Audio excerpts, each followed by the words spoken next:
आरव गांव से था और उसका परिवार उतना संपन्न नहीं था। बाद में शालिनी के लिए एक सेलफोन खरीदने के लिए वो अक्सर पार्ट टाइम काम करने के लिए क्लास छोड़ देता था। कभी कभी वो खाने के लिए भी पैसे नहीं जुटा पाता था और सिर्फ स्टीम बन खाता था। एक परामर्शदाता के रूप में लिन कई बार आरव की पढ़ाई के बारे में चिंतित रहती थी। वे कैंटीन में 2 बार एक दूसरे से टकरा चुके थे और उसने आरव के लिए गर्म सूप और चावल खरीदने की पहल भी की थी। हालांकि ये सभी बातें छोटी मोटी थी, लेकिन कोई बड़ी बात नहीं थी। लेकिन आरव के लिए ये समय पर मिली मदद की तरह था। आरव कभी भी लिन जियान को अकेला नहीं छोड़ेगा।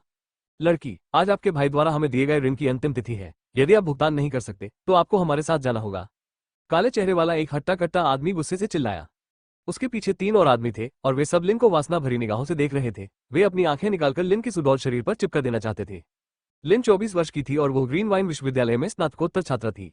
अपने बेहतरीन ग्रेड की वजह से उसे यूनिवर्सिटी में रहने और पढ़ाने का मौका मिला। इस तरह वो आरव की क्लास काउंसलर बन गई।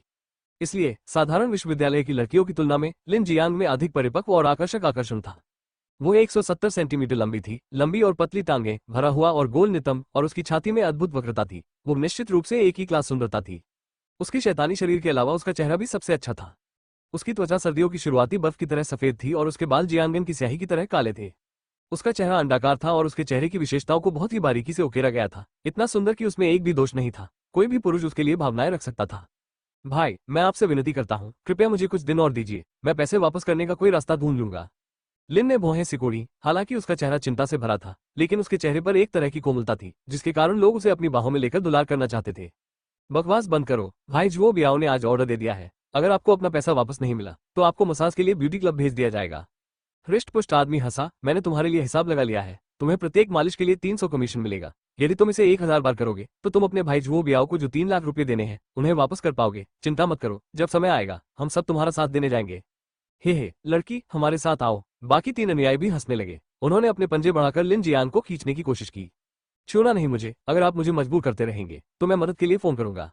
लिन जियांग एक गरीब परिवार से थी। उसका आत्मसम्मान कम था और उसका व्यक्तित्व कमजोर था। ऐसी स्थिति का सामना करते हुए उसकी आंखों में आंसू आ गए। चिल्लाना, चाहे आप चीखे भी मारे, कोई भी आपको बचाने नहीं आएगा। हम जितना जोर से चिल्लाएंगे उतना ही अधिक उत्साहित होंगे। हे। वे चारों अपनी हंसी रोक नहीं पाए। वे लिन जियांग को धक्का देकर जमीन पर गिरा देना चाहते थे।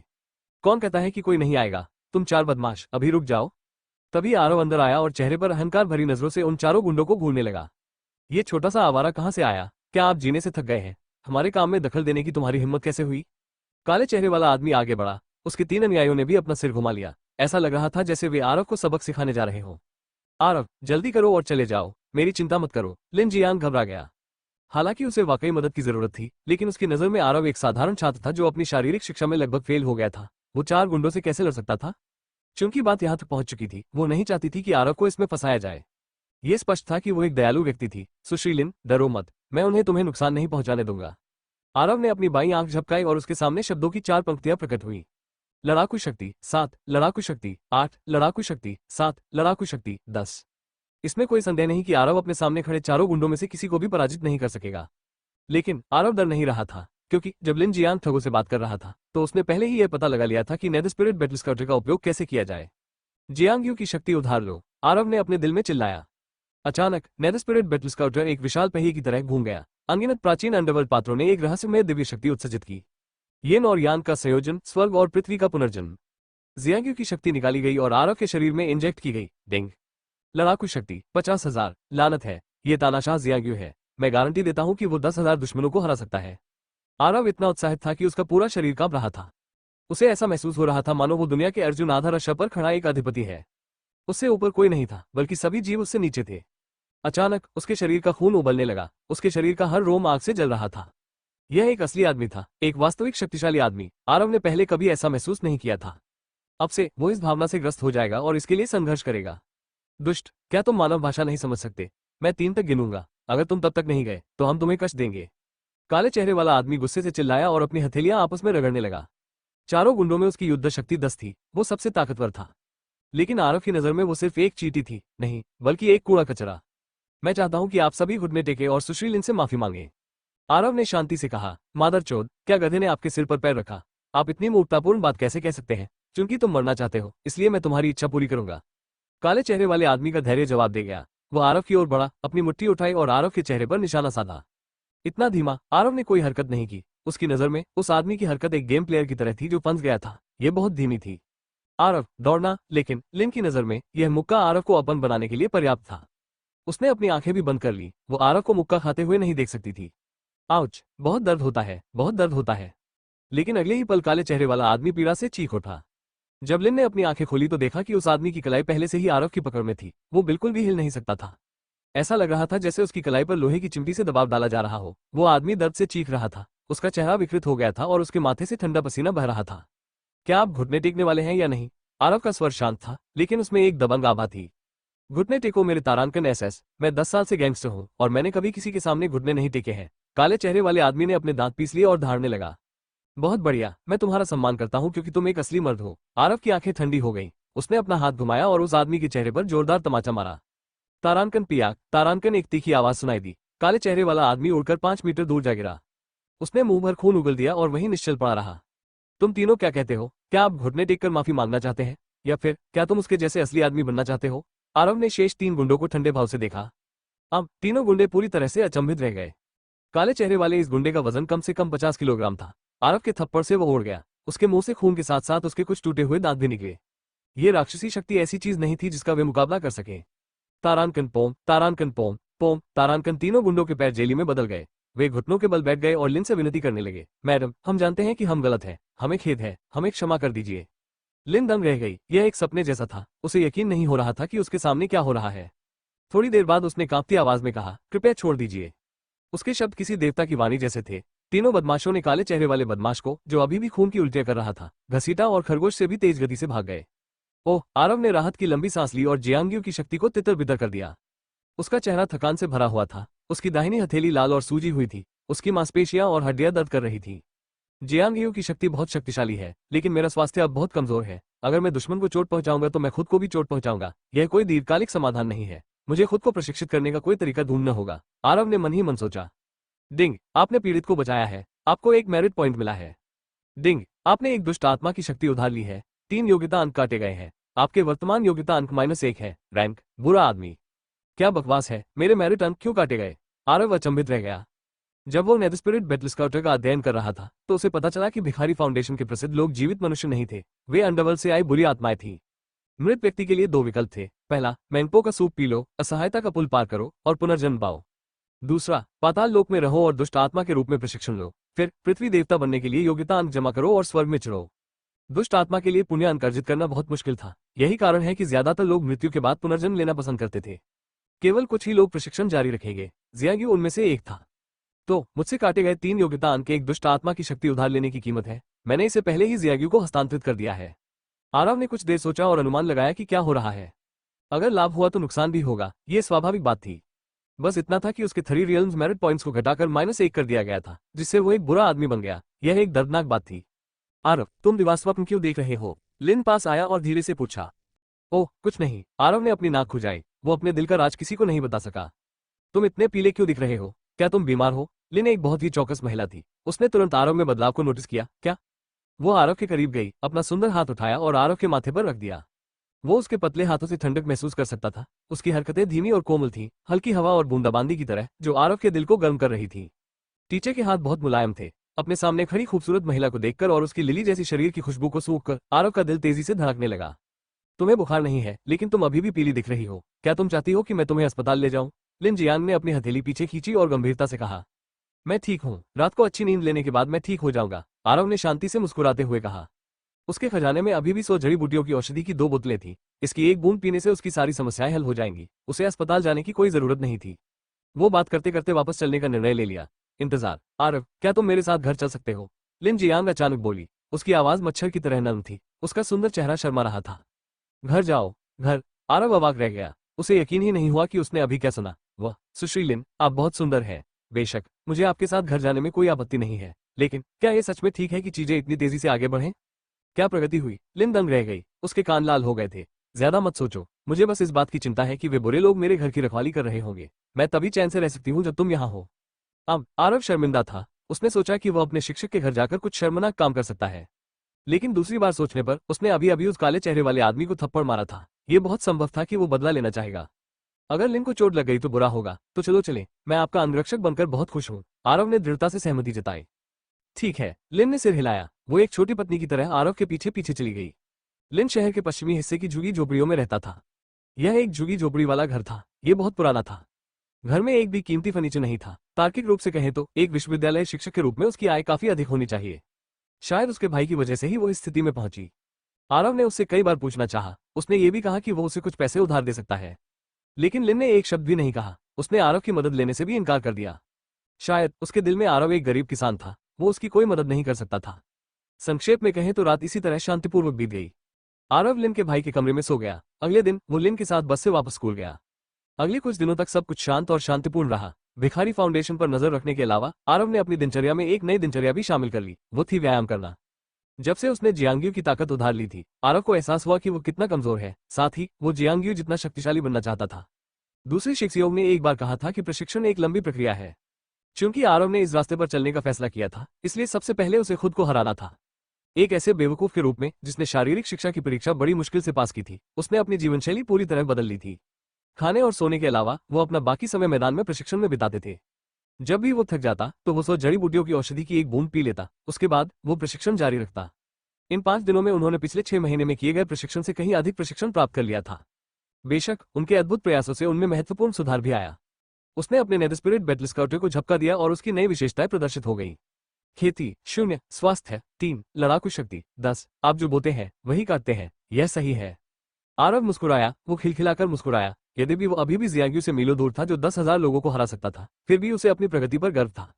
तारांकन अंगूठी। तारांकन उसका मोबाइल फोन बज उठा। यह उसकी देवी रिया का फोन था। आज रविवार था। उसने कहा कि वो आरव को खाना खिलाएगी। इसके अलावा आरव के साथ वो कुछ और भी करना चाहती थी। आरव बिना कुछ बोले स्कूल के गेट की ओर दौड़ा। अंकल किन आज आसपास नहीं थे। रिया ने एक लो प्रोफाइल ऑडी टीटी चलाई। जब आरव कार में बैठा तो उसकी आंखें चौड़ी हो गई। नहीं नहीं नहीं मास्टर शे, आप किस बारे में बात कर रहे हैं? कृपया करके रुके रहिए। मैनेजर ने जब मास्टर फैंग का नाम सुना तो वो घबरा गया। वो जल्दी से रिया के पास गया। मिस, मुझे बहुत खेद है। जैसा कि आप देख सकती हैं, मैं आज इस स्थिति के बारे में कुछ नहीं कर सकता। क्या आप कृपया किसी दूसरे रेस्तरां में जा सकती हैं? अगली बार जब आप आएंगी तो मैं आपको 20% की छूट दूंगा, मैनेजर ने धीरे से कहा। जिस व्यक्ति से उसने बात करना चाहा वो रिया था। इस छोटी सी बात से पता चला कि उसे आरव की जरा भी परवाह नहीं थी। साफ शब्दों में कहें तो उसकी नजर में आरव रिया का शुगर डैडी था, और वो भी बहुत नीच किस्म का। छोड़ो, चलो किसी दूसरे रेस्तरां में चलते हैं। रिया ने देखा कि मैनेजर अच्छा व्यवहार कर रहा था और उसके लिए चीजें मुश्किल नहीं बनाना चाहता था। हालांकि आरव इससे खुश नहीं था। मैनेजर ने उसकी उपेक्षा कर दी। अर्जुन और शालिनी ने उसका मजाक उड़ाया। वो इस परिणाम को स्वीकार नहीं कर सका। आरव अब बहुत बदल चुका था। अब वो पहले जैसा डरपोक किसान नहीं रहा। मुझे दूसरे रेस्तरां में क्यों जाना चाहिए? मैंने कहा था कि मैं तुम्हें यहीं भोजन कराऊंगा और मैं अपना विचार नहीं बदलूंगा। आरव की आंखें दृढ़ निश्चय से भरी थी। उसने अर्जुन का सामना करने का फैसला कर लिया था। रिया ने जब ये सुना तो उसकी भौहें तन गईं। उसने मन ही मन आह भरी। उसने आरव के आत्मसम्मान को कम करके आंका था। अर्जुन गुस्से से चिल्लाया, मैनेजर, उसे तुरंत भगाओ, यदि नहीं तो मैं अभी मास्टर फैंग को फोन करूंगा। नहीं नहीं नहीं, मैनेजर घबरा गया। उसने रिया को समझाना जारी रखा। मिस, एक कहावत है, साधु के लिए ऐसा मत करो। तुम्हें मास्टर वेनफेंग का नाम तो सुनना चाहिए था। इसे ऐसे समझो जैसे मैं मास्टर फैंग को मुंह दिखा रहा हूं और तुम्हें दूसरे रेस्टोरेंट में जाने के लिए कह रहा हूं। वेनफेंग? रिया अचंभित रह गया। बेशक वो जानती थी कि वेनफेंग ग्रीन वाइन सिटी के दूसरे सबसे शक्तिशाली परिवार वेन परिवार का उत्तराधिकारी था, लेकिन इस बार उसने कोई जवाब नहीं दिया। इसके बजाय उसने धीरे से कहा, जियाओ बेई, तुम ही फैसला करो। मैनेजर के चेहरे पर उदासी छा गई। उसे उम्मीद नहीं थी कि रिया जैसी नेक महिला आरव के फैसले को सुनेगी। मिस्टर, कृपया मास्टर फैंग को सम्मान दे। मैनेजर का रवैया पूरी तरह बदल गया। उसने सिर हिलाया और आरव को प्रणाम किया। मैं दूसरों को चेहरा दे सकता हूँ। जहां तक वेनफेंग की बात है, क्या उसका कोई चेहरा है? आरव ने तिरस्कारपूर्वक कहा।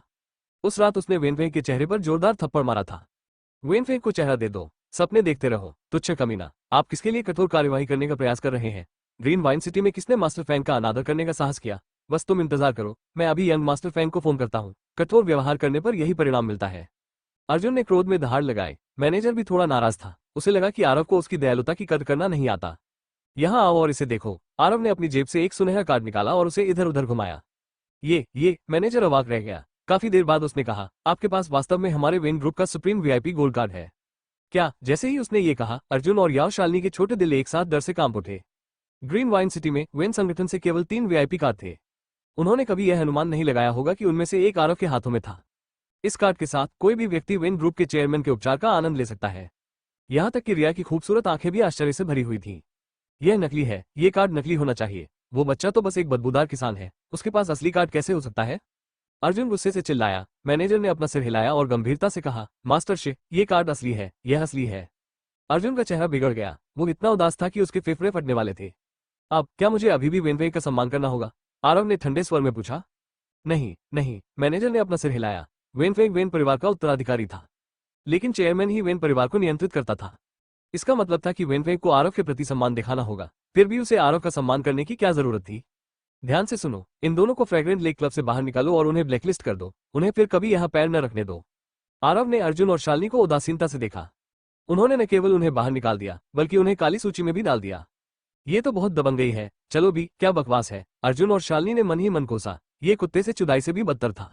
आप दोनों कृपया बाहर निकल जाएं। सुगंधित झील क्लब आपका स्वागत नहीं करता है। प्रबंधक का रवैया फिर से बदल गया। उसने अर्जुन और शालिनी से ठंडे स्वर में कहा, ऐसा मत करो, मास्टर फेंग और मैं भाई है। अर्जुन ने दांत पीसते हुए कहा, इससे कोई फर्क नहीं पड़ता कि आप किसके भाई हैं। उस सज्जन के शब्द हमारे चेयरमैन के शब्दों से मिलते जुलते हैं। अगर आप नहीं जाते हैं तो मुझे सुरक्षा बुलाने का दोष मत दीजिए, मैनेजर ने ठंडे स्वर में कहा। अर्जुन इतना क्रोधित था कि उसे खून की उल्टी आने लगी। शालिनी को देखकर ऐसा लग रहा था कि वो दर्द में है। वो वास्तव में खुद को थप्पड़ मारना चाहती थी। उसने आरव के साथ पहले ही रिश्ता क्यों तोड़ दिया था? ये तो बहुत बेवकूफी थी। उस समय आरव और रिया एक साथ फ्रेग्रेंट लेक क्लब में दाखिल हुए। वे सबसे प्रतिष्ठित अतिथि बन गए थे, लेकिन शालिनी और अर्जुन को मैनेजर ने प्लेग के देवता की तरह बाहर निकाल दिया। तुलना के बिना कोई हानि नहीं है। शालिनी का दिल खून से लथपथ था। निजी कमरे के अंदर व्यंजन परोसे जाने का इंतजार करते समय आरव ने आदतन अपना सेलफोन निकाला और रेड गिफ्ट ग्रुप की ओर देखा। जब उसने ये देखा तो वो बहुत उत्साहित हुआ। समूह ने पागलों की तरह लाल लिफाफे भेजना शुरू कर दिया। आरव को परिणामों की परवाह नहीं थी। उसने अपने दोनों हाथों का इस्तेमाल किया और लाल लिफाफे भेजना शुरू कर दिया। पिछले 5 दिनों से ग्रुप संदेशों से भरा हुआ था। लाल लिफाफे ज्यादा नहीं थे, इसलिए आज यह इतना लोकप्रिय था। लाल लिफाफों की संख्या जितनी अधिक होगी, लाल गिफ्ट मिलने की संभावना उतनी ही अधिक होगी। कुछ ही सेकंड में आरव को पहला रक्त प्राप्त करने में सफलता मिल गई। डिंग, बधाई हो, आपने जियाओ तियानवान से एक लाल लिफाफा छीन लिया है। आपको कुत्ते के खाने का एक बैग मिला है। इसे आपके खजाने में जमा कर दिया गया है। लानत है, जियो तियानवान लाल लिफाफे भेज सकता है। भले ही मैं सिंगल हूं, लेकिन मुझे कुत्ते का खाना भेजने की कोई जरूरत नहीं है। आरव उलझन में था। उसके पास लाल लिफाफे को देखने का समय नहीं था। वो अपने सेलफोन पर टैप करता रहा। जियाओ बी, तुम क्या कर रहे हो? रिया ने उत्सुकता से पूछा। मैं लाल लिफाफे छीन रहा हूँ। आप थोड़ी देर के लिए अकेले खेल सकते हैं। आरव ने अपना सिर भी नहीं उठाया। रिया दंग रह गई। वो थोड़ा उदास महसूस कर रही थी। आखिर वो स्कूल की सबसे खूबसूरत लड़की थी। कई पुरुष उसके साथ अकेले खाना खाने के लिए भीख मांगते थे, पर अब इस कमीने आरव को केवल लाल लिफाफे छीनने की परवाह है। रिया ने मुंह बनाया। जितना ज्यादा वो इस बारे में सोचती, उतना ही ज्यादा गुस्सा आता। इंतजार, रिया, आपके साथ क्या गलत हुआ है? आरव के कारण आप नाराज क्यों हैं? मुझे मत बताओ, तुम्हें उस पर क्रश है? रिया का सुंदर चेहरा आश्चर्य से भर गया। इससे पहले वो सभी लड़कों के लिए ठंडी थी, इसलिए उसे बर्फ की देवी कहा जाता था। लेकिन आज वो आरव के लाल गिफ्ट छीनने की वजह से गुस्से में थी। यह एक लाल झंडा था। डिंग, बधाई हो, आपने रोबोट दाओइस्ट से एक लाल गिफ्ट छीन लिया है। आपको एक मज्जा सफाई की गोली मिली है। इसे आपके खजाने की पेटी के अंदर संग्रहित किया गया है। डिंग, बधाई हो, आपने टोंगटेन के प्रधान से एक लाल गिफ्ट छीन लिया है। आपको स्वर्ग और पृथ्वी का एक शास्त्र मिला है। इसे आपके खजाने के बक्से में संग्रहित किया गया है। ओह, 3 मार, मुझे यकीन नहीं हो रहा है कि मुझे टोंगटेन के प्रधानमंत्री से लाल गिफ्ट मिला है। ये कमाल का है। जब आरव का सेलफोन बजा तो वो उत्साह से उछल पड़ा। जब रिया ने ये देखा तो वो एक बार फिर नाखुश हो गई। उसने आरव के लिए 35 मिलियन का भुगतान किया था, लेकिन वो बिल्कुल भी खुश नहीं था। ये तो बस एक लाल गिफ्ट था जिसकी कीमत कुछ सेंट थी। क्या वाकई उसके लिए उत्साह में उछलना कूदना जरूरी था? रिया ने मुंह बनाया और अपनी खूबसूरत बड़ी आंखों से आरव को गुस्से से देखा। सही, आप ठीक कह रहे हैं। रिया को जलन हो रही थी। लाल लिफाफे की वजह से जलन हो रही थी। चाहे उसने कितनी भी कोशिश की हो, उसे कभी अंदाजा नहीं था कि आरव ने जो लाल गिफ्ट छीना था उसकी कीमत इतनी ज्यादा थी। टोंगटियन का प्रधान 3 ताओवादियों में से एक था। वो ग्रैंड सुप्रीम लात्जू और स्वर्ग के आदिम भगवान के समान स्तर पर था। इसके अलावा टोंगटियन का प्रधान 3 ताओवादियों में सबसे घमंडी था। वो हमेशा कुछ पागलपन भरा और मजेदार काम करता रहता था। उनके लाल लिफाफे कभी निराश नहीं करेंगे, जैसा कि अपेक्षित था। लाल गिफ्ट छीनने का पागलपन भरा दौर बंद हो गया। इसका स्थान समूह के सदस्यों की ईर्ष्या और जलन ने ले लिया। महामयूरी, क्या बकवास है। टोंगटियन के स्वर्ग और पृथ्वी के धर्मरथ का प्रधान भाग किसने छीन लिया? कई हैरान करने वाले इमोजी। जेड सम्राट, कोई रास्ता नहीं। टोंगटियन के प्रधान ने स्वर्ग और पृथ्वी का धर्मरथ भी भेजा। क्या वो कोई शिशि लेने जा रहा है? भगवान एरलांग, मैंने इसे क्यों नहीं छीना? क्यों? 3 पागल इमोजी। बैल दानव राजा, ये कैसा पाप है? मैं वास्तव में एक स्वर्गीय अवसर से चूक गया। मैं वास्तव में प्रधानमंत्री का शिष्य बनना चाहता हूँ। 3 रोते हुए इमोजी। शिवालयधारी स्वर्गीय राजा, आरव कौन है? उसका भाग्य बहुत अच्छा है। 3 भूरते इमोजी। पृथ्वी भगवान, आरव, भावी भगवान, क्या आपकी जांघों पर कोई जगह है? कृपया मेरी जांघों को गले लगाओ। स्वर्गीय सैनिक, भगवान, कृपया मेरी जांघों को गले लगाओ। आरव। संदेश देखकर आरव के माथे पर ठंडा पसीना टपकने लगा। जाहिर है, इस बार उसने सचमुच सुपर रेड गिफ्ट छीन लिया था। वो वास्तव में एक ही बार में इतने सारे देवताओं को नष्ट करने में सफल रहा। सबसे महत्वपूर्ण बात यह थी कि उनका सारा ध्यान आरव पर था। जैसा कि कहावत है, लोग प्रसिद्धि से वैसे ही डरते हैं जैसे सुअर मोटा होने से डरते हैं। यदि आरव की पहचान उजागर हो गई तो उसे समूह से बाहर निकाल दिया जाएगा। लेकिन अब जिसका उसे डर था वो सच हो गया। डिंग डिंग डिंग। उसका फोन फिर से पागलों की तरह बजने लगा। उसे दोस्त के रूप में जोड़ने के अनगिनत अनुरोध चैनल पर आने लगे। सभी तरह के राक्षस और शैतान आ रहे थे। आरव घबरा गया। उसे पता था कि उसके अच्छे दिन खत्म होने वाले हैं। चलो भविष्यवाणी करते हैं, चलो पहले भविष्यवाणी करते हैं। आरव ने खुद को शांत किया। सौभाग्य से उसके पास अभी भी एक तुरुप का पत्ता था, इसलिए वो घबराया नहीं। अच्छा शगुन, आपको कामयाबी मिले। अपनी उंगलियों से गणना करने के बाद आरव को राहत मिली। उनकी भविष्य बताने की कला बहुत अच्छी थी। क्योंकि यह एक अच्छा शगुन था तो इसमें डरने की क्या बात थी। महंगा रख, आओ खाना खाएं। आरव ने मुस्कुराकर अपना मोबाइल फोन एक तरफ फेंक दिया और उन्हें जो करना था करने दिया। रिया ने नखरे से कहा। आरव बेवकूफ नहीं था। बेशक वो जानता था कि वो लाल लिफाफे छीनने में इतना व्यस्त था कि उसने स्कूल की सबसे खूबसूरत लड़की को नजरअंदाज कर दिया। इसलिए उसने अपना गाधा रमज जपो की मात्रा अर्जुन वाला मोड चालू कर दिया। उसने उसके लिए खाना लिया और ड्रिंक्स डाली। वो कुछ मजेदार चुटकुले सुनाना नहीं भूला। वो एक ही समय में मजेदार और प्यारा बनने की कोशिश कर रहा था। कुछ ही देर में वो देवी के चेहरे पर मुस्कुराहट लाने में कामयाब हो गया। अब वो क्रोधित नहीं थी। बिल का भुगतान करने के बाद वे दोनों एक साथ स्कूल लौट आए। रात की हवा ठंडी थी और चांदनी भी अच्छी थी। स्कूल में पेड़ों से घिरा रास्ता रोमांटिक माहौल से भरा हुआ था। आरव, मुझे लगता है कि अब हम दोस्त हैं, है ना? रिया ने अचानक पूछा। बिल्कुल, बेशक हम दोस्त हैं। आरव मुस्कुराया। अपनी देवी के खूबसूरत चेहरे को देखकर उसका दिल तेजी से धड़कने लगा। क्या तुम मेरे घर आना चाहोगे? रिया ने फिर पूछा। आपका घर? क्या आप ऐसा करना चाहते हैं? आरव उलझन में था। वो, बेशक मैं चाहता हूँ, लेकिन क्या चीजों का इतनी तेजी से आगे बढ़ना वास्तव में ठीक है? यह सही नहीं है। मैंने ये लाइन पहले कहाँ सुनी है? क्या प्रगति हुई? रिया ने आरव की ओर आंखें घुमाई और नखरे से कहा, बकवास मत करो। मेरा मतलब यह है कि मैं आपको अपनी दादी की जन्मदिन की पार्टी में आमंत्रित करना चाहता हूँ। ये 3 दिन में है। अब आरव शर्मिंदा था। उसे आखिरकार याद आया कि उसने एक बार लिन जियांग से भी यही बात कही थी।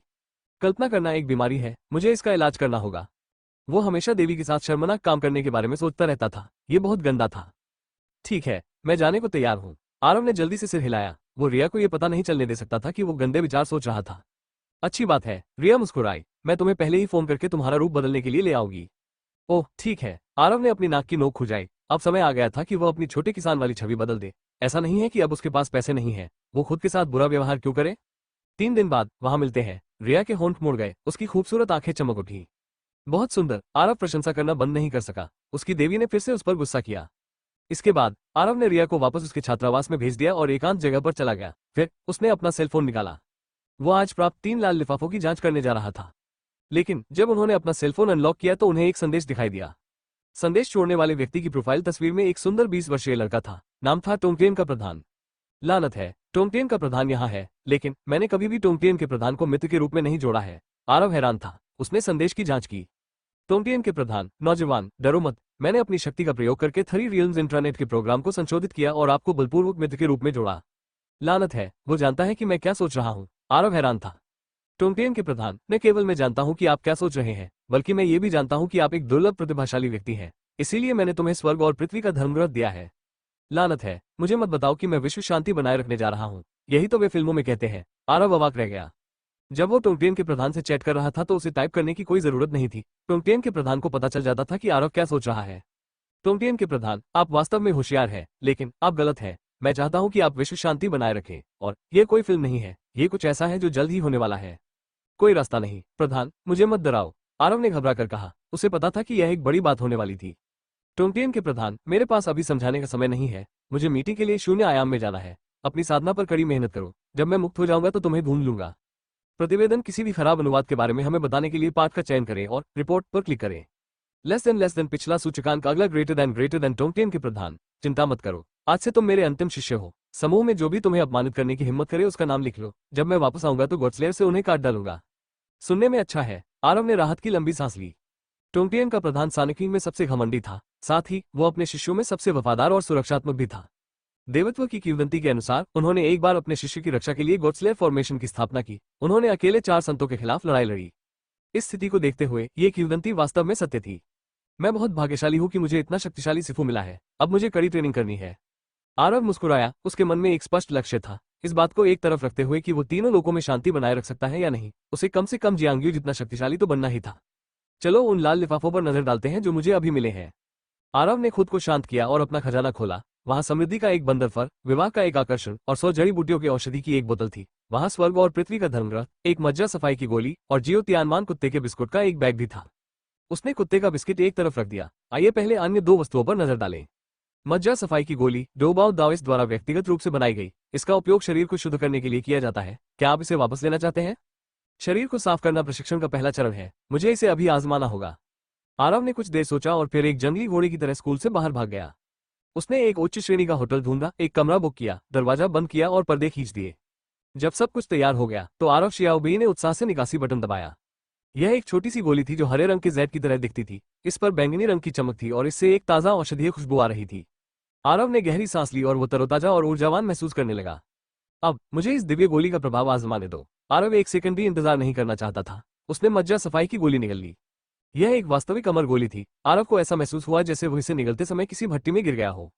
उसके शरीर का हर कोना आग से जल रहा था। कुछ ही सेकंड में उसे ऐसा महसूस हुआ जैसे उसका पूरा शरीर पिघल रहा है। यह एक डरावना एहसास था, लेकिन आरव दृढ़ निश्चयी था। वो अच्छी तरह जानता था कि सफल होने का यही एकमात्र तरीका था, ठीक वैसे ही जैसे अच्छे स्टील को 1000 बार तपाना पड़ता है। अभी आरव एक बेकार धातु के टुकड़े की तरह था। उसे अपने शरीर की सारी अशुद्धियां धोकर बेड़ियां तोड़नी थी, तभी उसका शरीर प्रशिक्षण के लिए सबसे अच्छी स्थिति में होगा। आरव को बहुत पसीना आ रहा था क्योंकि दवा का असर उसके पूरे शरीर में फैल गया था। उसने अपने कपड़े और पैंट उतार दिए और जमीन पर पैर मोड़कर बैठ गया। धीरे धीरे पसीना गाढ़ा होने लगा और रंग गहरा होता गया। अंत में यह एकदम काला हो गया।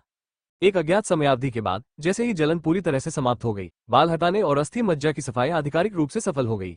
आरव एक मिट्टी के आदमी में बदल गया था। उसका शरीर काले तेल के धब्बों से भरा हुआ था और उससे बदबू आ रही थी। इसका मतलब यह था कि वह कबाड़ लोहे के टुकड़े से अच्छे स्टील में बदल गया था।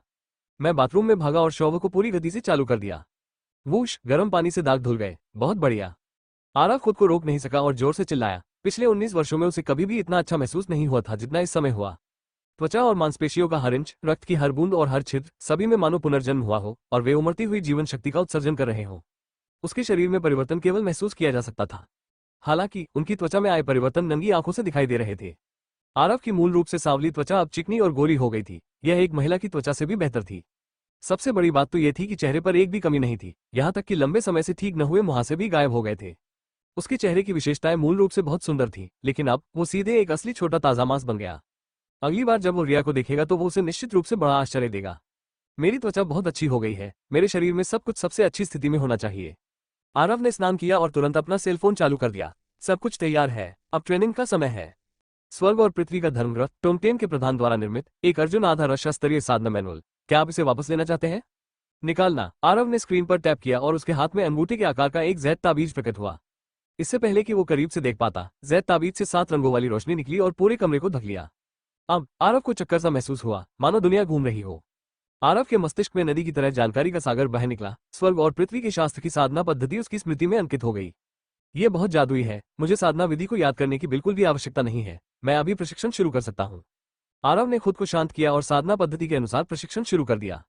साधना पद्धति उसके शरीर में प्रवाहित होने लगी। आरव को यह जानकर आश्चर्य हुआ कि उसके शरीर में एक विशेष क्यूई थी। यह एक ड्रैगन की तरह था जो स्वर्ग और पृथ्वी के बीच तैर रहा था।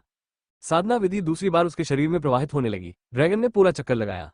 आरव को स्पष्ट रूप से महसूस हो रहा था कि उसका शरीर पहले से कहीं अधिक मजबूत हो गया है।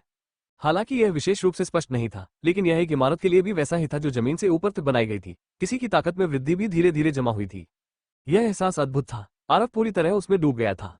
अगली सुबह उसके नेद स्पिरिट बैटल स्काउटर में एक संदेश आया। उसने आखिरकार प्रशिक्षण रोक दिया। डिंग। बधाई हो। खेती में सफलता, साधना, शारीरिक अवस्था का प्रारंभिक चरण, स्वास्थ्य 100, युद्ध शक्ति 100। अरे बाप रे, स्वर्ग और पृथ्वी का शास्त्र वास्तव में एक अर्जुन आधा रक्षा स्तरीय साधना तकनीक है। मैं अपने पहले प्रशिक्षण के दौरान एक रात में ही इसे तोड़ने में कामयाब रहा। ये बहुत बढ़िया है। आरव का चेहरा उत्साह से भर गया। सफलता के बाद उसकी युद्ध शक्ति बढ़कर 100 हो गई थी। यह आम लोगों से निपटने के लिए पर्याप्त से भी अधिक थी। जब तक उसका सामना किसी बहुत शक्तिशाली प्रतिद्वंद्वी से न हो, उसे दुष्ट आत्माओं की शक्ति उधार लेने के लिए अपने योग्यता अंकों का उपयोग करने की आवश्यकता नहीं होगी। अन्यथा उसके पास जितने ज्यादा मेरिट पॉइंट होंगे, वो उतना ही ज्यादा खो देगा। उसके बाद वो एक दुष्ट व्यक्ति बन जाएगा। उसके बाद वो एक दुष्ट व्यक्ति बन जाएगा। उसके बाद वो एक दुष्ट व्यक्ति बन जाएगा। उसके बाद वो एक दुष्ट व्यक्ति बन जाएगा। उसे बिजली भी गिर सकती है। आरव ने मन ही मन सोचा। उसे लगा कि उसकी अपनी साधना ज्यादा विश्वसनीय है। वो भविष्य में दुष्ट आत्माओं की शक्ति उधार लेने की कोशिश नहीं करेगा। सिसकी सिसकी सिसकी। तभी कमरे के बाहर से करुण क्रंदन की आवाज आई। अभी तो सुबह ही बहुत है, क्या हुआ? आरव हैरान रह गया। उसने अपने कपड़े पहने और दरवाजा खोला। उसने देखा कि एक अस्त व्यस्त महिला अगले दरवाजे के सामने घुटनों के बल बैठी थी। वो फूट फूट कर रो रही थी। सर, कृपया उस विकृत व्यक्ति को पकड़ने में मेरी मदद करें। कल रात उसने मुझे न अर्जुन ला पदार्थ दिया। वो मुझे यहाँ लाया और मेरा कौमारी छीन लिया। महिला दयनीय रूप से रोई और गलियारे के सामने की ओर इशारा किया। क्या मैं तुमसे वादा करता हूँ, मैं अभी जाकर उसे पकड़ लूंगा। आरव को अपनी सफलता पर पूरा भरोसा था। गुमराह आदमी, इस युवा मास्टर के लिए वहीं रुक जाओ। आरव ने एक कदम आगे बढ़ाया और हवा की तरह बाहर निकल गया। गलियारे के दूसरे छोर पर खड़ा आदमी आरव की आवाज सुनकर भाग गया। वो जानता था कि वो तेज है, लेकिन चाहे उसने कितनी भी कोशिश की हो, आरव फिर भी उसे पकड़ने में कामयाब हो गया। तुम्हें क्या लगता है तुम कहाँ जा रहे हो? आरव ने अपने पंजे से उस बदमाश का कॉलर पकड़ लिया और उसे मुर्गे की तरह उठा लिया। अब बलात्कारी बुरी तरह डर गया। उसका वजन कम से कम 120 पाउंड था, लेकिन आरव ने उसे एक हाथ से उठा लिया। वो किस प्रकार की ताकत थी? भाई, हम दोनों के बीच कोई दुश्मनी नहीं है, क्या तुम मुझे जाने दोगे? मैं आपसे विनती कर रहा हूँ, बलात्कारी ने घबराए हुए भाव से कहा। मुझसे भीख मांगना बेकार है, तुम्हें बाद में पुलिस से भीख मांग लेनी चाहिए। आरव ने कंधे उचकाए और उसे वापस ले जाने लगा। भाई, मैं तुम्हें पैसे दूंगा, मैं तुम्हें बहुत सारा पैसा दे सकता हूँ। उस बिगड़ेल ने जल्दी से अपना हाथ अपनी जेब में डाला। हे, पैसा अच्छी चीज है, लेकिन इससे मेरी ईमानदारी नहीं खरीदी जा सकती। आरव ने शांति से मुस्कुराया। क्या आप ये काम कठिन तरीके से करना चाहते हैं? अचानक उस बिगड़ेल की आंखें ठंडी हो गई। उसने अपनी जेब से एक छोटा चाकू निकाला और आरव की छाती पर भोंक दिया। ये बहुत अचानक हुआ और दूरी बहुत कम थी। सबसे महत्वपूर्ण बात यह थी कि वो बदमाश कमजोर नहीं था। चाकू तेज और खतरनाक था। यदि वो कोई और होता तो चाकू उसके दिल में घुस जाता। दुर्भाग्यवश वो जिस व्यक्ति का सामना कर रहा था वो आरव था। मादरचोद, तुम वही हो जिसने टोस्ट लेने से मना कर दिया और जुर्माना भरकर पी गए। आरव की आंखों में गुस्सा देखा जा सकता था। उसका बायां हाथ बिजली की गति से चला और उसने उस बदमाश के हाथ को पकड़ लिया जिसने चाकू पकड़ रखा था। तारांकन दरार, तारांकन, एक तीखी आवाज हुई और बलात्कारी की कलाई सीधे टूट गई। आउच, आउच, टूटी हड्डी का दर्द उसकी हड्डियों में गहराई तक पहुंच गया। वो विकृत व्यक्ति दर्द से चिल्ला रहा था। उसका चेहरा पीला पड़ गया था और उसका शरीर कांप रहा था। उसने आरव को ऐसे देखा जैसे वो किसी राक्षस को देख रहा हो। उसकी आंखें भय से भरी हुई थीं। दूसरी ओर आरव भी हैरान था। उसने शर्मिंदगी से कहा, ताकत में यह वृद्धि बहुत डरावनी है। मैंने गलती से अपना हाथ तोड़ दिया। हो, गलती से? जब बलात्कारी ने यह सुना तो उसने तुरंत मन ही मन कोसा। आपकी ताकत बहुत अधिक है और फिर भी आप ये कहने की हिम्मत रखते हैं कि यह एक दुर्घटना थी। मेरे हाथ कागज के नहीं बने हैं, यह इतनी आसानी से कैसे टूट सकता है? बेशक वो केवल अपने दिल में ही शिकायत करने की हिम्मत रखता था। उसने एक डकार भी लेने की हिम्मत नहीं की। आरव जैसे राक्षस का सामना करते हुए यदि वो अब पीछे नहीं हटा तो उसे और भी अधिक यातना दी जाएगी। हे, साधना का प्रभाव तत्काल होता है। अभी मैं एक तोप की तरह हूं जिसे पक्षी बंदूक से तोप में बदल दिया गया है। एक हारे हुए व्यक्ति से सुपरमैन में बदल दिया गया है। ये बहुत बढ़िया है। आरव को आश्चर्य हुआ। वो अपना प्रशिक्षण जारी रखने के लिए और भी दृढ़ हो गया। उसके बाद आरव उस विकृत व्यक्ति को मरे हुए कुत्ते की तरह उठाकर ले गया। पीड़ित ने पुलिस को बुलाया। पुलिस तुरंत ही घटना से निपटने के लिए पहुंच गई। जब बलात्कारी को हथकड़ी लगाई गई तो 2 सूचनाएं सामने आई। डिंग, आपने एक बुरे व्यक्ति को खत्म कर दिया है। 3 रियल मेरिट पॉइंट्स जोड़ 101। डिंग, बधाई हो, वो एक परोपकारी व्यक्ति बन गया। वर्तमान योग्यता अंक 100। अगले स्तर पर आगे बढ़ने के लिए 900 योग्यता अंक आवश्यक है। लानत है, क्या यह भी संभव है? आरव के चेहरे पर एक अजीब सी मुस्कान आ गई। उसे यकीन ही नहीं हो रहा था कि उसने क्या देखा। क्या एक खपे छोटे ओ की मात्रा अर्जुन कुछ ज्यादा ही अचानक नहीं थी? किसी व्यक्ति को बचाने पर उसे केवल 1 मेरिट पॉइंट मिलता था। आज एक बलात्कारी को पकड़ने पर उसे 101 मेरिट पॉइंट मिलेंगे। इस विषय पर बोलते हुए एक अच्छा व्यक्ति बनने का क्या लाभ है? आरव उत्सुक था। डिंग, अच्छा व्यक्ति, आकर्षण जोड़ 10, भाग्य जोड़ 10। डिंग, आकर्षण, इससे आपके लिए उसका विश्वास और स्नेह प्राप्त करना आसान हो जाता है। डिंग, भाग्य, योग्यता अंक और अच्छे भाग्य की मदद से सब कुछ आसानी से चलेगा और आपदाएं कम होंगी। लानत है, ये स्तर ऊपर उठाना बहुत बढ़िया है। आरव बहुत खुश था। मेरा आकर्षण बढ़ाओ, मैं दुनिया की सबसे लोकप्रिय लड़की बन सकती हूँ। उसने सोचा, मेरी किस्मत को बढ़ाने से मेरे लिए सब कुछ सुचारू रूप से चल सकता है। अच्छे कर्मों का फल मिलेगा। ऐसा लगता है कि मुझे भविष्य में और अधिक अच्छे काम करने की आवश्यकता है। नमस्ते महोदय, एक युवा पुलिसकर्मी उसकी ओर बढ़ी। हाँ, नमस्ते, मैं आपकी क्या मदद कर सकता हूँ? आरव ने विनम्रता से उत्तर दिया। जब उन्होंने एक दूसरे की ओर देखा तो पुलिसकर्मी शर्मा गई। सबसे पहले तो आरव सचमुच काफी सुंदर था। दूसरे, उसे अजीब सा एहसास हो रहा था कि आरव के पास कोई जादुई शक्ति है जो उसका ध्यान आकर्षित कर रही है। अधिकारी, तुम मुझे क्यों घूर रहे हो? आरव ने गंभीर चेहरा बनाया, लेकिन उसका दिल खपे छोटे ओ की मात्रा अर्जुन से भरा था। मात्र 10 अंक का आकर्षण और इसका प्रभाव स्पष्ट था। यदि वो कुछ और बार आगे बढ़ता तो कोई भी महिला तुरंत उससे प्यार करने लगती। लानत है, उस समय तक शांत देवियां, प्यारी लोलियां, आकर्षक विवाहित महिलाएं, जंगली बड़ी बहनें, सभी उसके प्यार में पड़ जाएंगी। इसे केवल एक शब्द में कैसे वर्णित किया जा सकता है? तारांकन खांसी। तारांकन पुलिसकर्मी ने अजीब तरह से खांसते हुए गंभीरता से कहा, आज जिस अपराधी को पकड़ने में आपने मदद की है वो सी लेवल का वांछित अपराधी है। स्टेशन के नियमों के अनुसार आप इनाम के तौर पर 10,000 युआन का दावा कर सकते हैं। वांछित अपराधी, क्या उसने अतीत में बहुत सारे बुरे काम किए हैं? आरव ने पूछा। हाँ, वो बार बार अपराधी है। महिलाओं के अलावा उसने बहुत सारी हत्याएं भी की हैं। उसे पकड़ने के लिए बहुत बहुत धन्यवाद। पुलिस महिला गंभीर दिख रही थी। उसे महिलाओं का बलात्कार करने वाले बलात्कारियों से नफरत थी। ओह, मैं समझ गया। कोई आश्चर्य नहीं कि मैं एक ही बार में इतने सारे मेरिट अंक प्राप्त कर सकता हूँ। आरव ने सिर हिलाया। वो सोच रहा था कि उसे भविष्य में वांटेड पोस्टर देखने जाना चाहिए। वो हर बार एक को पकड़ सकता है। इस तरह वो जल्दी से लेवल बढ़ा सकता है। सर, आपने क्या कहा? पुलिसवाली ने उत्सुकता से पूछा। अरे कुछ नहीं, कोई इनाम नहीं है क्या? मुझे इसे लेने के लिए ले आओ। आरव मुस्कुराया। आज का दिन सचमुच बहुत अच्छा था। उसकी साधना उन्नत हुई, उसका व्यक्तित्व उन्नत हुआ और उसे पुरस्कार मिल सका। एक अद्भुत जीवन ऐसा ही होना चाहिए। अंततः जब सारी बातें निपट गई तो आरव को अपना सेलफोन निकालने का समय मिला। कल रात भिखारी फाउंडेशन में लगभग सभी लोग उसे अपना मित्र बनाने के लिए आए। मित्रता के लिए हजारों अनुरोध आए। अब वे सभी चले गए थे, क्योंकि वे सभी आरव के अच्छे दोस्त बन गए थे और हर कोई बहुत शांत था। आरव को परेशान करने के लिए कोई नहीं आया। ऐसा लगता है कि सिफू ने मेरे लिए ये काम किया है। अगर ऐसा नहीं होता तो मैं बहुत परेशान हो जाता। आरव मुस्कुराया। वो इस बात से बहुत खुश था। एक शक्तिशाली सिफू होना वाकई बहुत अच्छा था। साथ ही उसने अपना सिफू लाल लिफाफे छीन कर पाया। यह वाकई बहुत अच्छा था। ओह ठीक है, मुझे कल जियाउतियानमान कुत्ते बिस्किट का एक बैग मिला था। मुझे आश्चर्य है कि यह क्या करता है। आरव ने अपना खजाना खोला। ये बहुत अच्छा लग रहा है, लेकिन मैं अभी पालतू जानवर रखने की योजना नहीं बना रहा हूँ। शायद अगली बार। आरव ने कंधे उचकाए और सोचा, ये कुत्ते का भोजन एक पालतू जानवर को 100% वफादार बना सकता है। मुझे आश्चर्य है कि क्या इसका इस्तेमाल किसी इंसान पर किया जा सकता है। यदि संभव हो तो मैं कुछ आज्ञाकारी कुत्ते रखना चाहूंगा। वापस स्कूल में आरव को पैसा कमाने की चिंता सताने लगी। उसके बैंक खाते में लगभग $60 मिलियन थे, लेकिन रिया को वापस भुगतान करने के लिए 35 मिलियन इकट्ठा करना आसान नहीं होगा। इसके अलावा विला का जीर्णोद्धार कोई छोटी रकम नहीं थी। सामान्य तौर पर इसकी लागत 5 मिलियन से ज्यादा होती। कुछ त्वरित गणनाओं के बाद आरव ने अनुमान लगाया कि विला में जाने तथा अपने माता पिता को आरामदायक जीवन जीने के लिए लाने से पहले उसे अभी भी लगभग 40 मिलियन कमाने की आवश्यकता है। मेरे पास अभी भी 3 सुनहरे जेड हेयरपिन है। मैं अंकल किन से पूछूंगा कि क्या मैं उन्हें बेच सकता हूँ। मुझे 10 मिलियन वापस मिल जाएंगे। मैं बाकी पैसे कैसे कमाऊंगा। आरव को सिरदर्द हो रहा था। यद्यपि वो भिखारी फाउंडेशन के माध्यम से अधिक प्राचीन वस्तुएं प्राप्त कर सकता था, लेकिन यदि वो बहुत अधिक मात्रा में प्राचीन वस्तुएं बेच देता तो वो स्वयं मुसीबत में पड़ जाता। उसे कोई दूसरा रास्ता सोचना पड़ा। अचानक एक परिचित व्यक्ति उसके सामने प्रकट हुआ। सुश्री लिन, क्या आप ठीक हैं? आरव तेजी से दरवाजे की ओर भागा। मैं ठीक हूँ, मेरे टखने में मोच आ गई है। लिन जमीन पर बैठी हुई थी। उसने अपना टखना पकड़ रखा था। उसने सफेद पोशाक पहन रखी थी। वो बर्फ के कमल की तरह दिख रही थी। उसकी आभा बहुत ही सुंदर थी। आरव उसके पास गया और गलती से उसकी कॉलर में एक गहरी दरार देख ली। लिन जियांग का शरीर वास्तव में बहुत बहुत बहुत गर्म था।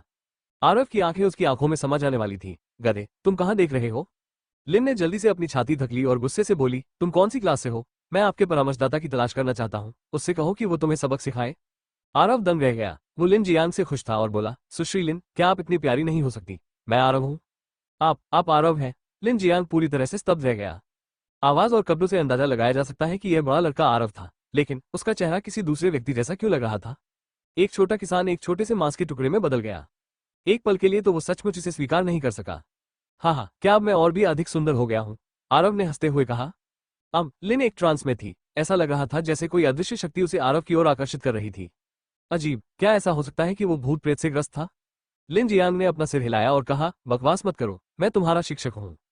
ठीक है, मैं बकवास बंद करता हूँ। मुझे तुम्हारा पैर देखने दो। आरव नीचे बैठ गया। तुम क्या देख रहे हो? मेरा फायदा उठाने की कोशिश मत करो। लिन जियांग ने अपनी भौहें सिकोड़ ली और अपनी सुरक्षा बढ़ा ली। अगर मुझे तुम्हारा फायदा उठाना होता तो मैं उसी रात तुम्हारे घर पर ऐसा करता। मैं अब तक क्यों इंतजार करता? आरव ने मुंह बनाया। ये लिन जियांग के पास कहने के लिए शब्द नहीं थे। दरअसल आरव ने उसके घर पर रात बिताई थी। अगर वो उसके साथ जबरदस्ती करना चाहता तो उसके लिए यह आसान काम होता। इससे यह साबित हो गया कि आरव के पास अभी भी अपने सिद्धांत हैं। इससे पहले कि लिन कुछ प्रतिक्रिया कर पाती, आरव ने पहले ही उसका पैर पकड़ लिया और उसकी ऊंची एड़ी के जूते उतार दिए। तभी आरव की हथेली में एक जैड जैसा गोरा और नाजुक पैर पकड़ा गया। उसका टखना लाल और सूजा हुआ था। ये घाव था। मुझे छोड़ दो, कुछ देर आराम करने के बाद मैं ठीक हो जाऊंगी। आउच। लिन के नाजुक पैर को पहले कभी किसी आदमी ने नहीं छुआ था। वो बहुत उलझन में थी। वो अपना पैर वापस खींचना चाहती थी, लेकिन उसे इतना दर्द हो रहा था कि उसने गहरी सांस ली। ये स्पष्ट रूप से एक चोट है। यदि आप अस्पताल नहीं जाना चाहते और प्लास्टर नहीं लगवाना चाहते तो बेहतर होगा कि आप मेरी बात सुने। आरव ने 100 जड़ी बूटियों का मिश्रण निकाला और अपनी हथेली पर कुछ बूंदें डाली। फिर उसने लिन के पैर की मालिश शुरू कर दी। लिन विरोध करना चाहता था, लेकिन इस समय उसके टखने का दर्द अचानक गायब हो गया। इसकी जगह एक अवर्णनीय आराम ने ले ली। आरव का हाथ बहुत कोमल था। लिन के टखने में एक गर्म एहसास फैल गया। यह उसकी जांघों से होते हुए उसके पूरे शरीर में फैल गया। वो सुन्ना और खुजलीदार थी, लेकिन वो रुक नहीं सकी। आह। लिन ने हल्की कराह निकाली। उसकी आवाज में परिपक्वता की झलक थी। अपनी स्वाभाविक अवस्था में ये और भी अधिक कर्कश थी। उसकी कराह ने आरव की वासना को लगभग भड़का दिया। लिन को भी एहसास हुआ कि यह अनुचित था। उसका सुंदर चेहरा लाल हो गया। वो अपने छात्र के सामने ऐसी आवाज कैसे निकाल सकती थी? ये बहुत शर्मनाक था। वो एक गड्ढा खोदकर उसमें छिप जाना चाहती थी। आरव ने अपनी कल्पना को बेलगाम होने देने की हिम्मत नहीं की। अगर गलती से उसकी बंदूक चल गई तो ये बहुत शर्मनाक होगा। ठीक है, थोड़ा इधर उधर घूमो, सब ठीक हो जाएगा। कुछ मिनट बाद आरव ने उसका हाथ छोड़ दिया। ओह, लिन जियांग को अचानक नुकसान का एहसास हुआ। थोड़ा इधर उधर घूमने के बाद लिन का चेहरा आश्चर्य से चमक उठा। अब वाकई दर्द नहीं होता। आरव, तुम अद्भुत हो। अब तुम्हें पता चल गया है कि मैं तुम्हारा फायदा उठाने की कोशिश नहीं कर रहा था, है ना? आरव मुस्कुराया। हाँ, मैंने तुम्हें गलत समझा। धन्यवाद। लिन ने अपना सिर नीचे किया। उसका चेहरा लाल हो गया था। वो बहुत ही शुद्ध और प्यारी लग रही थी। इसका जिक्र मत करो, तुमने पहले भी मेरी बहुत मदद की है, आरव ने गंभीरता से कहा। उसका हृदय लिन के प्रति कृतज्ञता से भर गया। ओह ठीक है, क्या तुमने घर की समस्या सुलझा ली है? आरव ने चिंता से पूछा। हाँ, ये हल हो गया है, लिन ने सिर हिलाया। उसने भागने की कोशिश की, अगर कुछ और नहीं है तो मैं पहले ही चली जाऊंगी। आरव ने भौहें सिकोड़ी, उसे लगा कि कुछ ठीक नहीं है। लिन की वर्तमान स्थिति के आधार पर उसके लिए 3 लाख युआन का कर्ज चुकाना असंभव था। कुछ गड़बड़ जरूर है। आरव ने अपनी उंगलियों पर गिनती की और उसे याद दिलाया, सुश्री लिन, कल रात उत्तर की ओर मत जाओ, ये खतरनाक होगा। ठीक है। लिन बहुत उलझन में थी। उसने सिर हिलाया और जल्दी से चली गई। उसे इस बात की बिल्कुल भी परवाह नहीं थी कि आरव ने क्या कहा। भूल जाओ, अगर वो मेरी बात नहीं सुनती तो बेहतर है। मैं कल रात उसके साथ जाऊंगा, मुझे पूरी बात पता चल जाएगी। आरव की अपनी योजना थी, इसलिए उसने लिन को जाने से नहीं रोका। इसके बाद आरव छात्रावास में लौट आया। जैसे ही वो दरवाजे के अंदर दाखिल हुआ, उसके 3 रूममेट उसके चारों ओर इस तरह इकट्ठा हो गए मानो वे स्टेरॉइड पर हों। क्या बकवास है। तीसरा भाई, क्या आप प्लास्टिक सर्जरी के लिए विदेश गए थे? मैं तो तुम्हें पहचान भी नहीं सकता। रवि की आंखें बाहर निकलने को हो गई। तीसरे भाई, तुमने इतना सुंदर दिखने के लिए बहुत पैसा खर्च किया होगा, ली ने कमजोरी से पूछा। तीसरे भाई, मेरा परिचय करवाओ, मैं डैनियल वो बनना चाहता हूँ। पैसे की कोई समस्या नहीं है। अमीर दूसरी पीढ़ी के राज फेंगई ने सीधे अपना बैंक कार्ड निकाला। आरव को यह देखकर झटका लगा। उसने अपने होंठ सिकोड़े और कहा, प्लास्टिक सर्जरी, मैं सुंदर हूँ। तीसरे भाई, यह एक अच्छा शो है। उफ, तुमने अपना चेहरा बदल लिया है, अब तुम बहुत मोटी चमड़ी वाले हो गए हो। चलो भी, आओ और कमरा 303 में सबसे खूबसूरत लड़के को देखो। आरव और उसके 3 रूममेट्स हंसते रहे और मजाक करते रहे। रात जल्दी ही बीत गई। जब आरव स्कूल के गेट पर पहुंचा तो अंकल किन पहले से ही काले रंग की रोल्स रॉयस कार में उसका इंतजार कर रहे थे। जब वो कार में बैठा तो रिया भी वही था। आज उसने एक पतली फिटिंग वाली लंबी पोशाक पहन रखी थी, जो उसके शरीर के अनुरूप डिजाइन की गई थी तथा उसकी शैतानी आकृति को दिखा रही थी। उसके काले बाल झरने की तरह उसकी पीठ पर झर रहे थे, जो एक देवी की महानता को दर्शा रहे थे। पोशाक के नीचे पतली पिंडलियों की एक जोड़ी थी जो जैद की तरह चमक रही थी। ये बहुत आकर्षक था। रिया, तुम यहाँ क्यों हो? आरव जब कार में बैठा तो दंग रह गया। क्या मैं नहीं आ सकता? रिया ने विनम्रतापूर्वक कहा। निसंदेह तुमसे हो सकता है, निसंदेह तुमसे हो सकता है। तुमसे दूर एक दिन 3 साल जैसा लगता है। मैं तुम्हारे आने का इंतजार नहीं कर सकता। आरव मुस्कुराया और चमक उठा। चुप रहो, रिया ने आरव की तरफ आंखें घुमाई। वो चौंक गई। तुम आरव जिया गई हो? हाँ, यह मैं हूँ, आरव ने मुस्कुराते हुए कहा। आपको भोज में शर्मिंदा न करने के लिए मैं प्लास्टिक सर्जरी कराने गया था। आप क्या सोचते हैं, क्या प्रभाव ठीक है? ये प्रभाव अविश्वसनीय है। मुझे लगता है कि आपकी त्वचा मेरी त्वचा से भी बेहतर है। रिया ने अपनी खूबसूरत आंखें चौड़ी कर ली। उसे विश्वास नहीं हो रहा था कि उसने अभी क्या देखा। क्या तुम मुझे ऐसे घूरना बंद कर सकती हो? क्या होगा अगर तुम मुझसे प्यार करने लगोगी? आरव ने दुष्टता से मुस्कुराते हुए विषय बदल दिया। इस तथ्य का गहराई से अध्ययन नहीं किया जा सका कि वो बदल गया था। इसके पीछे अभी भी एक बड़ा रहस्य छिपा हुआ था। पफिट, इतना आत्मसंतुष्ट होना बंद करो। रिया ने अपने होंठ दबाए और दूर देखने लगी। बैठो, मैं गाड़ी चलाने जा रहा हूँ। आगे की सीट पर बैठे अंकल किन ने मुस्कुराते हुए कहा, यह पहली बार है जब हमारी महिला मेरे साथ प्राचीन मूल्यांकन के लिए जा रही है। आप देर नहीं कर सकते। अंकल किन, रिया ने अपना पैर पटका। उसने ऐसा कहा जैसे वो आरव की वजह से ही प्राचीन वस्तु मूल्यांकन के लिए जा रही थी। ये देखकर आरव मुस्कुराया, लेकिन उसने कुछ नहीं कहा। कार उत्तरी पर्वत की ओर चली गई। पहाड़ी पर एक बहुत ही शानदार निजी जागीर थी। जागीर के मालिक की पहचान बहुत रहस्यमय थी। इस जागीर का उद्देश्य उच्च वर्ग के लोगों को, जो प्राचीन वस्तुएं एकत्र करने के शौकीन थे, एकत्रित होने और मेलजोल बढ़ाने के लिए एक स्थान उपलब्ध कराना था। बेशक, अगर कोई उपयुक्त खरीदार हो तो वे व्यापार कर सकते हैं या छोटी नीलामी भी कर सकते हैं। आरव अपने पास मौजूद 3 सुनहरे जेड हेयरपिन बेचना चाहता था, इसलिए अंकल किन ने आज उसे इस सौदे के लिए उपयुक्त खरीदार खोजने में मदद की। बूढ़े किन, नमस्ते। बूढ़े किन, बड़े किन। जागीर में प्रवेश करने के बाद उनसे मिलने वाला प्रत्येक व्यक्ति उन्हें आदरपूर्वक बूढ़ा किन कहकर अभिवादन करता था। इससे यह पता चलता है कि चाचा किन यहाँ अक्सर आते थे और उनकी प्रतिष्ठा बहुत अच्छी थी। वो हवेली में दाखिल हुआ। आरव और रिया दोनों ने जो देखा उससे वे हैरान रह गए। हवेली का अंदरूनी हिस्सा एक छोटे संग्रहालय जैसा था, जिसमें सभी प्रकार की प्राचीन वस्तुएं प्रदर्शित थीं। इसके अलावा वे सभी असली थे। शुरू में आरव को लगा कि वो अंधा है। उसे उम्मीद नहीं थी कि वो इन प्राचीन वस्तुओं की क्यूई देख पाएगा। यह 8 त्रिग्रामों का प्रभाव था। किसी व्यक्ति को देखने की तरह हर प्राचीन वस्तु में एक ची होती है। सफेद, हरा, लाल, चांदी, सोना और बैंगनी सोना प्राचीन वस्तुओं की बहुमूल्यता का प्रतिनिधित्व करते थे। यहाँ की अधिकांश प्राचीन वस्तुएं लाल और हरे रंग की थीं। केवल एक ही सोना था। यह एक सफेद जेड सील थी, जो बुलेट प्रूफ कांच की दोहरी परत से सुरक्षित थी और हवेली के केंद्र में रखी गई थी। चाचा किन, उस मोहर की उत्पत्ति क्या है? आरव ने उत्सुकता से पूछा। रिया ने अपने कान खड़े कर लिए। उसे बहुत दिलचस्पी थी। ये प्राचीन यान साम्राज्य की शाही जेड मोहर है। चाचा किन ने गंभीर चेहरा बनाते हुए कहा, याद रखो, यहाँ एक निषेध है। शाही जेड सील की कीमत के बारे में बात मत करो, वरना तुम्हें हवेली का मालिक भगा देगा। क्यों? आरव ने उत्सुकता से पूछा। मूर्ख, रिया ने मुंह बनाते हुए कहा, शाही जेड सील का हवेली के मालिक के लिए विशेष अर्थ होगा। ठीक वैसे ही जैसे एक पुरुष कभी भी दूसरों को अपनी स्त्री की कीमत के बारे में बात करने की अनुमति नहीं देगा। लेडी रिया बहुत स्पष्ट है, यही कारण है। अंकल किन ने सिर हिलाया। आरव ने भी सिर हिलाया। वो हवेली के मालिक के बारे में बहुत उत्सुक था। बुरेकिन, आप अंततः यहाँ है। इसी समय सूट और चमड़े के जूते पहने दो आदमी सामने से आए। बाईं ओर वाला अधेड़ उम्र का आदमी था। उसने सुनहरे फ्रेम वाला चश्मा पहना हुआ था। वो एक आम व्यापारी की तरह दिख रहा था। दाईं ओर वाला 70 साल का बूढ़ा आदमी था। उसके बाल पूरी तरह सफेद थे। उसने मोटा चश्मा पहना हुआ था। वो एक पंडित की तरह दिख रहा था। बॉस माँ, आपको मुझ पर भरोसा नहीं है। तुमने एल्डर वांग को यहाँ क्यों बुलाया? चाचा किन ने आधे मजाक में पूछा। बड़े किन, आपने मुझे गलत समझा। मैं आप पर भरोसा क्यों नहीं करूंगा?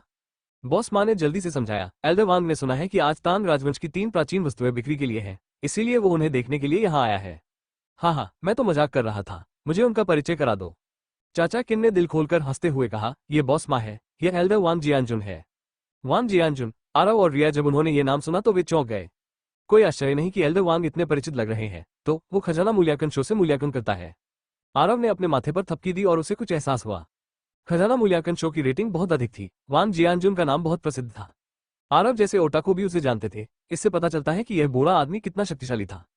फिर अंकल किन ने परिचय देना जारी रखा। ये तान राजवंश की 3 प्राचीन वस्तुओं के विक्रेता श्री आरव है। उनके बगल में बैठी महिला रिया परिवार की महिला है। बॉस माँ और एल्डर वांग ने रिया का उत्साहपूर्वक स्वागत करने की पहल की। ग्रीन वाइन सिटी की नंबर 1 बेटी ने शायद ही कभी सार्वजनिक रूप से अपना चेहरा दिखाया हो। आज उसे देख पाना उनके लिए बहुत सम्मान की बात थी। इसके बाद उन्होंने आरव के साथ कुछ सुखद बातचीत की। उनका रवैया पहले की अपेक्षा बहुत ठंडा था। उनकी नजर में आरव काफी सुंदर था, लेकिन उसने जो कपड़े पहने थे वे बहुत साधारण थे। उन्हें यकीन था कि वो उच्च वर्ग का सदस्य नहीं था। स्पष्ट शब्दों में कहें तो वे आरव को नीची नजर से देखते थे। ठीक है, अब जब सभी एक दूसरे को जान गए हैं तो जल्द से जल्द लेन देन पूरा कर ले। बाद में एक बड़ा शो होने वाला है। बॉस माँ मुस्कुराए। उनकी आंखें उत्सुकता से भरी थीं।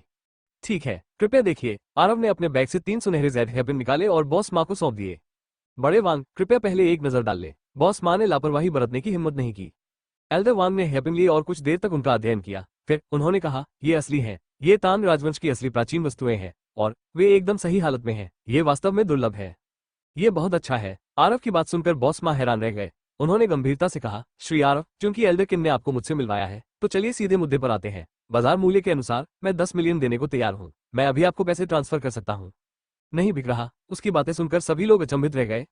मिस्टर आरव, आपका क्या मतलब है? 10 मिलियन बाजार मूल्य है। अगर आपको मेरी बात पर यकीन न हो तो आप एल्डर किन से पूछ सकते हैं। चाचा किन ने सिर हिलाया और कहा, जियाओ भाई, ये बाजार मूल्य है। यदि आप इसे मुझे बेचना नहीं चाहते तो मेरे लिए इससे बेहतर खरीदार ढूंढना मुश्किल होगा। आरव ने शांति से मुस्कुराते हुए कहा, 15 मिलियन ले लो या छोड़ दो। क्या? ये सुनते ही बॉस माँ का चेहरा हरा हो गया। तुम बहुत ज्यादा मांग रहे हो। एल्डर वांग ने गुस्से से कहा, युवक, आपको पता होना चाहिए कि कब लालच करना बंद करना है। आपने जो कीमत पेश की है उससे सौदा पक्का नहीं हो पाएगा। चाचा किन और रिया भी आश्चर्यचकित थे। जियाओ भाई, मेरे साथ आओ। रिया ने भौहें सिकोड़ी। फिर उसने आरव की कलाई खींची और उनसे दूर चली गई। आखिर तुम्हारे साथ समस्या क्या है? अंकल किन ने मुझे पहले 10 लाख की कीमत बताई थी। तुमने इस पर कोई आपत्ति नहीं की। अब तुमने अपना विचार क्यों बदल दिया? रिया ने धीरे से पूछा। शुरू में मैं इसे केवल 10 मिलियन में बेचना चाहता था, लेकिन उन 2 लोगों ने मुझे नीची नजर से देखा। मैंने उन्हें सबक सिखाने के लिए अतिरिक्त 5 मिलियन मांगे। आरव ने शांति से कहा। रिया की आंखें आश्चर्य से चौड़ी हो गईं। मुझे उम्मीद नहीं थी कि तुम इतने चालाक होगे, लेकिन ये 5 मिलियन है, 5 युआन नहीं। अगर बॉस माँ इसे स्वीकार नहीं करती तो क्या होगा? हे, मत भूलना कि मैं मास्टर आरव हूँ। आरव ने मुस्कुराते हुए आत्मविश्वास से कहा। बॉस माँ की आंखों में आग के 2 गोले हैं। इसका मतलब है कि वो वास्तव में इस सौदे को पूरा करना चाहते हैं। मैं आपसे शर्त लगा सकता हूँ कि वो 3 मिनट के भीतर मेरा प्रस्ताव स्वीकार कर लेगा। डींगे मारते रहो। चलो देखते हैं कि बॉस माँ के जाने के बाद आप इसे और किसे बेच सकते हैं। यह मत भूलो कि तुम पर अभी भी मेरा बहुत सारा पैसा बकाया है। अगर तुम अभी बाहर नहीं आए तो मैं तुम्हें सबक सिखाऊंगा। रिया ने छेड़खानी से कहा। अगर मेरे पास पैसे नहीं है तो क्या मैं अपने शरीर से भुगतान कर सकता हूँ? आरव ने मुस्कुराते हुए गंदी मुस्कान बिखेरी। गधे, तुम्हारा मुंह बद से बदतर होता जा रहा है। रिया ने आरव की तरफ आंखें घुमाई। वो उसे सबक सिखाने ही वाली थी कि आरव ने उसे रोक दिया। हालांकि इस समय बॉस माँ वहां चले आए। मिस्टर आरव, क्या कीमत वास्तव में बातचीत योग्य नहीं है? मैं नहीं कर सकता। आरव ने शांति से कहा। बॉस माँ, आप भी एक इज्जतदार इंसान है। यह कोई गीला बाजार नहीं है। कीमत पर मोल भाव करने से आपकी छवि खराब ही होगी। इस समय बॉस माँ के पास कोई और विकल्प नहीं था। वो केवल अपने दांत पीसकर सहमत हो सकता था। ठीक है, 15 मिलियन ही है। मुझे अपना खाता नंबर बताओ। ठीक है। आरव ने मुस्कुराते हुए उसे अपना खाता नंबर बताया। ऑनलाइन बैंकिंग बहुत सुविधाजनक थी और बॉस माँ ने 2 मिनट में ही काम निपटा दिया। पैसे आपके खाते में ट्रांसफर कर दिए गए हैं। तीनों प्राचीन वस्तुएं अब आपकी हैं। आरव ने अपना सेलफोन लहराया और शांत भाव से कहा। बॉस माँ ने उदास होकर आह भरी। हालांकि उन्हें जो पसंद था वो मिल गया, लेकिन कीमत बहुत ज्यादा थी। आरव को नीची नजर से देखने की उसे यही कीमत चुकानी पड़ी। रिया अपनी हंसी रोक नहीं पाई। मास्टर आरव, आप वाकई एक भविष्यवक्ता है। उन्होंने आसानी से अतिरिक्त 5 मिलियन कमा लिए। ये तुम्हें वापस भुगतान करने के लिए पर्याप्त नहीं है। तुम मुझसे अपने शरीर से भुगतान मांगने पर विचार क्यों नहीं करते? आरव ने बुरी तरह से हंसते हुए कहा। तुम यही मान रहे हो? रिया ने अपनी मुट्ठी उठाई। तारांकन फुह तारांकन अचानक हवेली के प्रवेश द्वार पर हलचल मच गई। सबका ध्यान उस हलचल की ओर गया। तारांकन सी के क्या बकवास है, मैं जहां भी जाता हूं मुझे वे दो चीजें क्यों मिलती हैं? आरव ने अपनी आंखें घुमाई। वे वास्तव में आपके कट्टर दुश्मन हैं, रिया ने असहाय होकर कहा। दरवाजे पर खड़े लोग कोई और नहीं बल्कि शालिनी और अर्जुन थे। उन दोनों के अलावा अर्जुन दाफेंग और एक अन्य दुबला पतला आदमी भी वहां मौजूद थे। जैसे ही वे पहुंचे, हवेली में सभी लोगों ने उन्हें घेर लिया, मानो वे किसी बड़े सितारे का स्वागत कर रहे हों। क्या चल रहा है? वे बहुत लोकप्रिय लगते हैं, आरव ने उत्सुकता से पूछा। यही वो मुख्य बात है जिसके बारे में बॉस माँ बात कर रही थी, चाचा किन ने बताया। अर्जुन दाफे किसी तरह Frosty autumn spring tree painting पर अपना हाथ रखने में कामयाब हो गया। आज वो इसे सबके देखने के लिए यहाँ लेकर आए। यह एक राष्ट्रीय खजाना है, स्वाभाविक रूप से हर कोई इसके प्रति बहुत भावुक है। ठंडी शरद ऋतु वसंत वृक्ष पेंटिंग।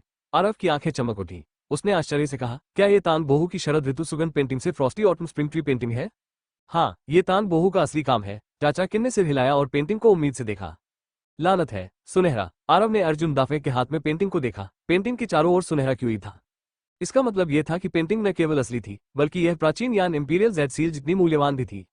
ये फिर तुम क्यों हो, मूर्ख किसान? अर्जुन ने भी आरव को देखा। उसके और आरव के बीच नफरत इतनी गहरी थी कि अगर आरव राख में बदल भी जाए तो भी वो उसे पहचान लेगा।